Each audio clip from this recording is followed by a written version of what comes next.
बिस्मिल्लाहिर्रहमानिर्रहीम, अस्सलाम वालेकुम। मेरा जुनून के साथ मैं हूं मोहम्मद आतिफ भट्टी। अच्छा, आज का जो मैं व्लॉग बनाने लगा हूं ना, मैं सड़क पे इसलिए हूं, कुछ लोगों के साथ इसलिए हूं क्योंकि ऐसी चीज़ पर मैं बात करने लगा हूं, ऐसे टॉपिक पे बात करने लगा हूं जिसमें मुझे लगता है कि हमारा बहुत बड़ा हिस्सा या पाकिस्तान का बहुत बड़ा बजट इसमें इस्तेमाल होता है। लेकिन इसमें इस्तेमाल होने के बावजूद भी इसमें करप्शन के बहुत इंकशाफात सामने आए हैं और ये भी पता चला कि जिनकी मदद करने के लिए इस बजट को इस्तेमाल किया जा रहा है उन लोगों तक ये ठीक से पहुंचता भी नहीं है।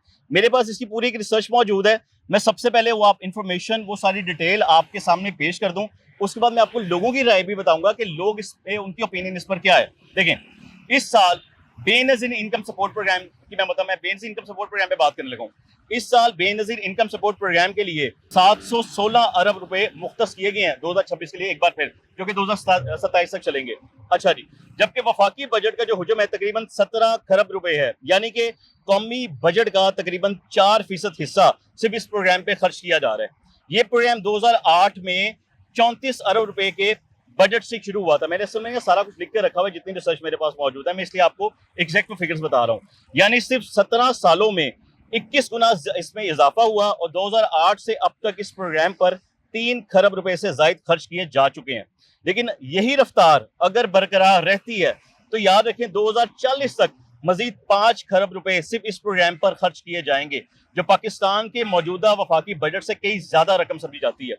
ये रकम मुल्क की आमदनी का हिस्सा नहीं है, मैं आपको सबसे पहले बता दूं। ये वो रकम है जो हम बाहर से उधार लेते हैं और इन लोगों पे खर्च की जाती है। सिर्फ 716 अरब रुपए की इस रकम पर हर साल तकरीबन 85 अरब रुपए सूद की मद में भी वापस अदा किए जाते हैं। यानी ये इमदाद भी अपने वसाइल से नहीं बल्कि कर्ज के सहारे दी जा रही है। Benazir income support programme tax, जितने भी टैक्स देने वाले लोग हैं, ये उन पर भी बोझ बनते हैं। आप दे रहे हैं, मैं टैक्स दे रहा हूँ, वो हमारे खाते से भी इनके खाते जाता है। अच्छा, यहाँ पे एजी ऑफिस की रिपोर्ट भी मेरे सामने मौजूद है, जिसे ऑडिटर जनरल ऑफ पाकिस्तान कहते हैं।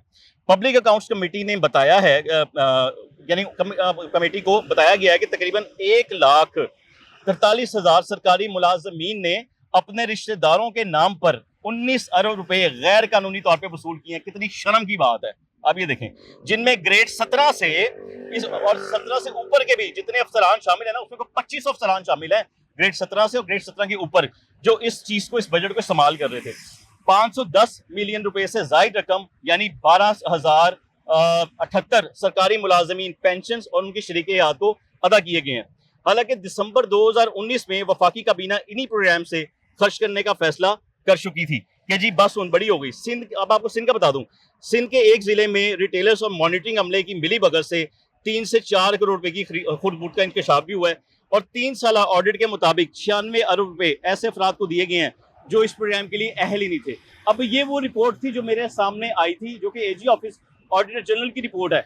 अब सवाल यह कि हम इतना पैसा खर्च कर रहे हैं बेनजीर इनकम सपोर्ट प्रोग्राम में, और अगर खर्च कर रहे हैं, क्या वो गुर्बत कम हुई है? क्या इतने सालों में असरात पड़े हैं उस फैमिली के ऊपर? ये बातें हैं जो मैंने बता दी हैं। एक आम शख्स जो कि इस सिचुएशन से गुजरते हैं, ये भी वो लोग हैं जिनका सहाफत से भी ताल्लुक है, सोशल वर्क भी ये करते हैं, ये चीजें इनके सामने से बहुत गुजरती है। आम शख्स इस बारे में क्या कहता है ना, ये आपके लिए जानना बहुत जरूरी है। क्या हाल चाल है?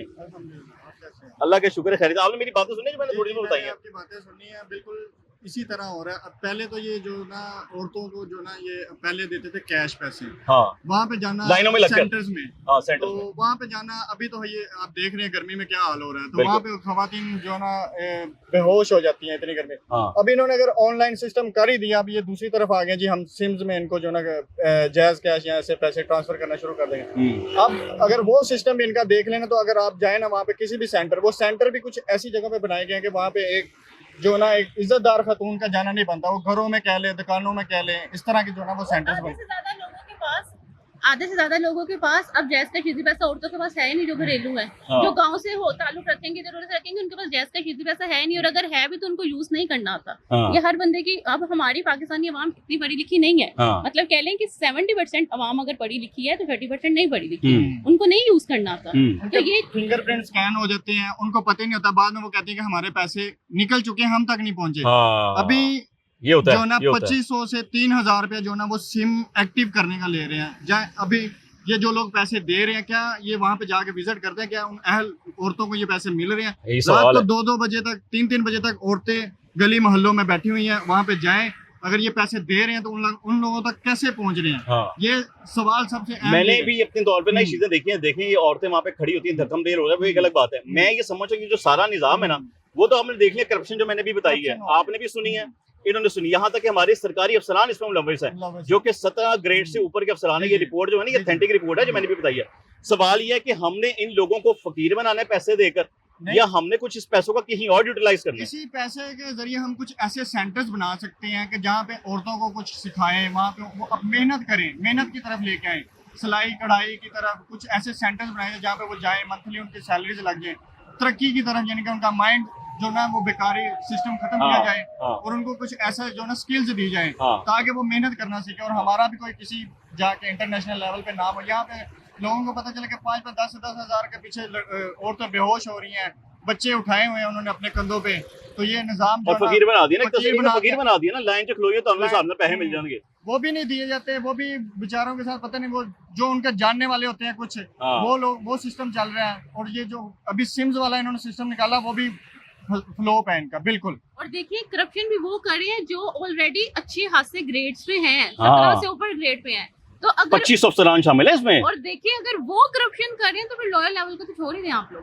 हाँ। अगर अपर लेवल पे इतनी करप्शन हो रही है तो क्या हमारी जो सीएम है या जो भी है हमारे वज़ीर आज़म, उनको चीजें नजर नहीं आ रही? हाँ। ये सब कुछ उनको पता है और उनके नाक के नीचे ये सब कुछ हो रहा है। मतलब उनके नीचे जो अमला है, खैर वो तो उनके Obvious नजदीक सी बाकी बात बड़े है ना। काम है। अब सीएम उठ के अब ये तो ना आगे दफ्तर में आके चेक करेगी यार उनको आईडी कार्ड मिलेगा कि नहीं मिला।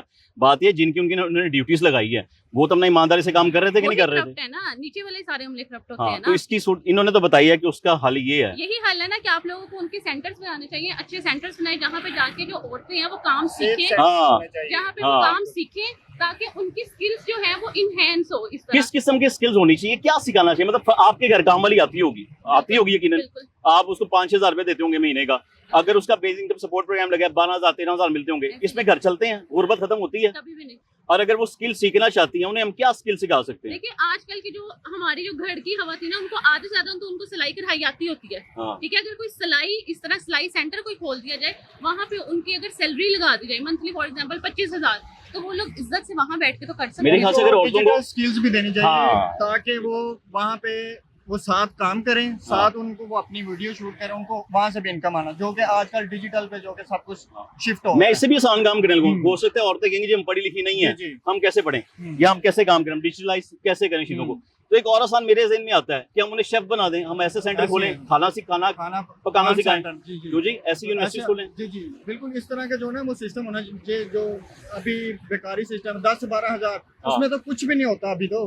क्या गुजारो? कुछ इतने तो बिल आ जाते हैं अभी घरों के लोगों के, उनके अपने बिल ही नहीं घरों के पूरे हो रहे थे और वो बेचारियां फिर भी इतनी दूर से आती हैं, अपने वो रेंट लगा के आती हैं और आगे से सुबह से 10-12-5 बजे आ जाती हैं औरतें, 4 बजे आ जाती हैं और रात 2-2 बजे तक घरों के बाहर खड़ों पे ऐसे गर्मी में, इतनी गर्मी में ना भूखी ना वहाँ पे ना साफ पानी, ना कोई वॉशरूम, ना कोई सहूलियत। मतलब एक तो फकीरों की लाइन में खड़े हैं, सहूलत कोई नहीं मिलती है और उसके बाद पैसे भी नहीं मिलते हैं। पैसे भी नहीं मिलते। और ये कौन सा मंथली मिलती है आप लोग को? 2-3 माह बाद मिलता है ये बस, हाँ। मंथली भी नहीं मिल रहा। है टर्न इनकी, ठीक है ना, वो भी इनको बेचारों को इन तक जो ना वो पूरे पैसे नहीं पहुंच रहे। तो यहाँ पे ये एक बहुत बड़ा सवालिया निशान। यहाँ पे जो इन्होंने आपने भी फिगर देखे, मैंने भी फिगर बताया कि कितनी बड़ी करप्शन हो रही है, अरबों खरबों की करप्शन हो रही है। जो बंदे हैं उनका रिकॉर्ड ही नहीं इनके पास होता कि ये बंदा किस सेंटर से उठा के किधर लगा हुआ है, ये कौन है, ये किसने इसको जॉब दी है। आप उनके खिलाफ एक्शन भी नहीं ले सकते। आप बोलते कि इन्हीं अफसरान के लोग पैसे लेकर जा रहे हैं। वो आगे से खुला कह रहे हैं कि भाई जाओ जिसको बताना बता दो। आप जाए जो ये दे रहे हैं पैसे, अगर इनके ऊपर कोई इनको देख रहा है वो जाके देखे कि ये कौन लोग हैं और कहाँ जा रहे हैं पैसे डेली पे। ये बेनजीर इनकम सपोर्ट नहीं है, इसका नाम चेंज करें, जलालत इनकम सपोर्ट रख लें, जहाँ तक मेरा ख्याल है। बनता तो यही है, यानी एट द एंड आप लोगों का भी यही कहना है कि यार कुछ स्किल्स होनी चाहिए। स्किल्स होनी चाहिए, स्किल्स मैटर अ लॉट। बस मेहनत करें और उनके सिखाएं। देखिए जी बात सच है, हमें अपनी आवाम को ना फकीर नहीं बनाना। रमजान आते थे ट्रकों की लाइन में लगा दिया करते थे, जाओ जी आटा अब आप लोग खरीदो, इतने का आपको आटा मिलेगा। रमजान आते थे आपको चीनी के स्टॉल पे लगा दिया जाता था, लो जी हम तुसी चीनी इकट्ठी करो। बात ये है कि अगर हम इतना अरबों रुपया खर्च कर रहे हैं, ये आपके मेरे टैक्स का पैसा है, ये वो पैसा है जो हम बाहर से कर्ज लेते हैं, आवाम की फलाह के लिए हमने इस्तेमाल करना होता है। लेकिन अफसोस की बात है, शर्म की बात है, वो हमारे सरकारी अफसरान जो ये हल्फ उठाते हैं कि ये ओथ उठाते हैं नौकरी करते हुए, नौकरी शुरू करने से पहले, कि हम सिर्फ अपनी आवाम की खिदमत करेंगे। हम हल्फन कहते हैं, अल्लाह को हाजिर नाज़िर जान के ये बात करते हैं और तौबा अल्लाह माफ़ करे। एक दिन जब कब्र में जाएंगे और इस पर सवाल हो गए कि अल्लाह ने अपने हुकूक तो माफ़ कर देने हैं, जब हुकूकुल इबाद पर बात हो जाएगी तो आप लोग क्या जवाब देंगे? ये बहुत बड़ा सवालिया निशान है।